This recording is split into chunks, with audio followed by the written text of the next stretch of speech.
देश प्रदेश से माफियाओं को साफ कर उनकी जमीनों पर गरीबों को मकान दे दिया जाएगा ताकि वे मकान और अपना व्यवसाय स्थापित कर सके। प्रदेश सरकार की ये सोच सराहनीय है। वहीं पूरे देश में भाजपा शासित राज्यों में माफिया राज का सफाया अभियान चल रहा है, जो कि सराहनीय है। वरिष्ठ भाजपा नेता और पूर्व भाजपा मंडल अध्यक्ष अरविंद जैन ने कहा कि हमारी पार्टी अच्छे कार्य कर रही है। माफिया को हटाकर उनकी जमीन पर गरीबों को आशियाना दिया जाएगा, बेरोजगारों को व्यवसाय की जगह स्थापित करवा दी जाएगी और यही इसका मुख्य उद्देश्य है। प्रधानमंत्री मोदी और मध्य प्रदेश के मुख्यमंत्री शिवराज सिंह चौहान, उत्तर प्रदेश के मुख्यमंत्री योगी आदित्यनाथ जैसे ऊर्जावान नेता हमारी पार्टी का नेतृत्व कर रहे हैं। उनके इसी उद्देश्य से गरीबों को रहने के लिए आवास और माफियाओं को सबक मिलेगा।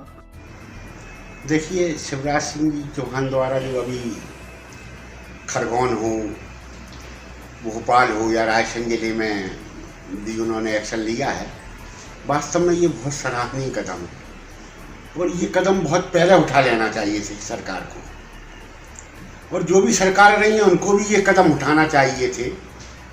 मगर ठीक है, देर आए दुरुस्त आए। शिवराज सिंह चौहान जी ने जो कदम उठाया वो स्वागत योग्य है, सराहनीय है।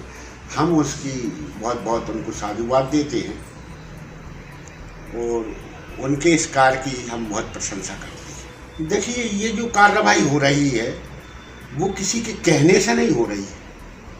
ये जो वीडियोज आ रहे हैं, जो प्रत्यक्ष चेहरे जिनके दिखाई पड़ रहे हैं, ऑलरेडी उनका जो पुलिस रिकॉर्ड भी यदि देखा जाता है, बाद में उनको तलाशा जाता है, खंगाला जाता है, तो उसमें निश्चित तौर पर कहीं ना कहीं वो अपराध में लिप्त पाए जाते हैं। उसके बाद ही उचित कार्रवाई ये की जा रही है। देखिए, दिग्विजय सिंह जी से प्रदेश और देश के सभी लोग परिचित हैं और कांग्रेस समझ में नहीं आता मंथन क्यों नहीं करती। वो कांग्रेस के पक्ष में इस देश के मतदाताओं को या नागरिकों को ले जाना चाहती हैं या उनके खिलाफ करना चाहती हैं। उनके यदि हम आज तक के जो स्टेटमेंट देखें तो कहीं ना कहीं वो कांग्रेस के लिए विपरीत समझ में आती है। तो इसमें अगर सरकार एक तरफ जो माफियाओं का सफाया कर रही है या जो माफियाओं की संपत्ति है उसको सफाया कर रही है, तो उस जगह को क्यों ना गरीबों को दे दी जाए ताकि वो अपने व्यवसाय स्थापित कर सकें, अपने मकान बना सकें। इस पे आपकी क्या राय है? देखिए, आपका ये प्रश्न जो है बिल्कुल विचारणीय है, चिंतनीय है और इस विषय को लेकर सरकार को भी एक मंथन करना चाहिए, चिंतन करना चाहिए। हालांकि प्रदेश और देश में हम देखें तो प्रधानमंत्री आवास योजना में काफ़ी सहूलियत है और मध्य प्रदेश सरकार में भाई शिवराज सिंह चौहान जी ने भी जो जहां था, जिस स्थिति में रह रहा था, झुग्गी में हो या टपरा बना कर रह रहा हो, उनको वो जगह देने का प्रयास उन्होंने किया है, पट्टा भी दिया है और प्रधानमंत्री आवास योजना में मोदी जी ने उनको मकान बनाने के लिए भी राशि स्वीकृत कराई है।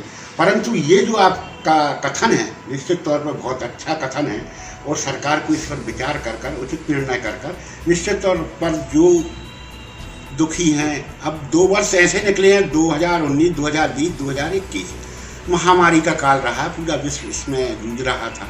परंतु हम कह सकते हैं कि भारतवर्ष में प्रधानमंत्री मोदी जी की सूझबूझ और प्रदेश में भी बहुत अच्छे कदम उन्होंने उठाए हैं। निश्चित तौर पर हम तब उस बीमारी से लड़ने में सक्षम हुए और आपका विचार निश्चित तौर पे अच्छा है, क्योंकि आज रोजगार की समस्या कुछ बहुत ज़्यादा बढ़ गई है।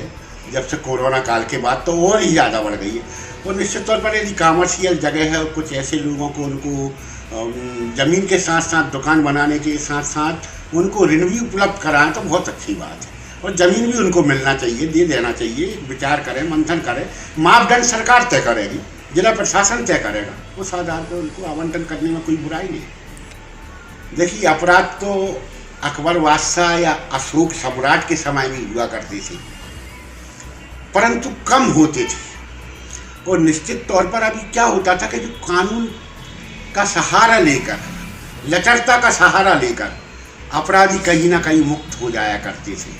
परंतु ये आर्थिक मार जब उनको पड़ती है तो उनके परिवार की चिंता, उनके घर के सदस्यों की चिंता स्वाभाविक उनको कमज़ोर करती है और दोबारा कोई दूसरे भी यदि अपराध की दुनिया में जाना चाहती है तो निश्चित तौर पर उनके मन में एक विचार आता है कि हमको ये कदम नहीं उठाना चाहिए, अन्यथा हमारे परिवार के लोग दर दर की ठोकरें खाने के लिए मजबूर हो जाएंगे। माफियाओं की जड़ें बहुत गहरी हैं। तो एक सरकार का एक मिशन है, क्यों ना कोई ऐसे कानून बनाए जाएं ताकि डबल से देश में माफिया पैदा ना हो। उस पर और देखिए, माफिया कोई अलग से जाति नहीं होती। खाली हटा देने से कल को फिर वो डबल से बना लेंगे, तो कोई कैसे कड़े कानून बनना चाहिए। देखिए, माफिया कोई अलग से कोई दूसरे देश से नहीं आते। माफिया हम लोगों के बीच के समाज के लोग होते हैं, मगर अन्य कोई कारण ऐसे होते हैं जो उसमें लिप्त हो जाती है। सरकार को निरंतर और समाज को भी ये प्रयास करना चाहिए कि उनको अपराध की दुनिया से निकाल कर, यदि वो अपराध की दुनिया में गए हैं तो निश्चित तौर पर उनको सहयोग, ऐसे काम उनके साथ करें, उनको ऐसी शिक्षा दें, और परिवार के लोगों को चाहिए कि वो उनको निकालने का प्रयास करें। सरकार को भी ये चाहिए कि निश्चित तौर पर अपराधी पैदा क्यों होते हैं उस पर भी एक मंथन होना चाहिए। पहले से सरकार क्यों जागरूक नहीं रहती? देखिए, सरकार एक बहुत बड़ी मिशनरी है। उस सरकार में जो नुमाइंदे बैठे हैं काम करने वाले, वो नुमाइंदे जो है काम करने में कोताही कहीं ना कहीं बरत देती है। हालांकि प्रशासन शासन निगाह रखता है, परंतु फिर भी उस समय लूजिंग में वो काम सब होते रहती है। मगर जब अति हो जाती है तब सरकार का ध्यान, और मैं धन्यवाद देना चाहूँगा प्रेस कर्मियों को, चाहे वो इलेक्ट्रॉनिक मीडिया हो या प्रिंट मीडिया हो, उनके माध्यम से जिला प्रशासन को, सरकार को ये जानकारी पहुँचती है। तो उसमें समय लग जाता है जब तक वो अपनी जड़ें और ज़्यादा फैला लेती है। तो अपन को ऐसा महसूस होता है कि ये सरकार बाद में चेतती है। आपके आसपास घटने वाली प्रत्येक घटना की जानकारी हमारे दिए हुए नंबर पर हमें उपलब्ध कराएं। साथ ही कमेंट बॉक्स में कमेंट कर हमें जरूर बताएं आपको हमारी वीडियो कैसी लगती है। लाइक करें, सब्सक्राइब करें।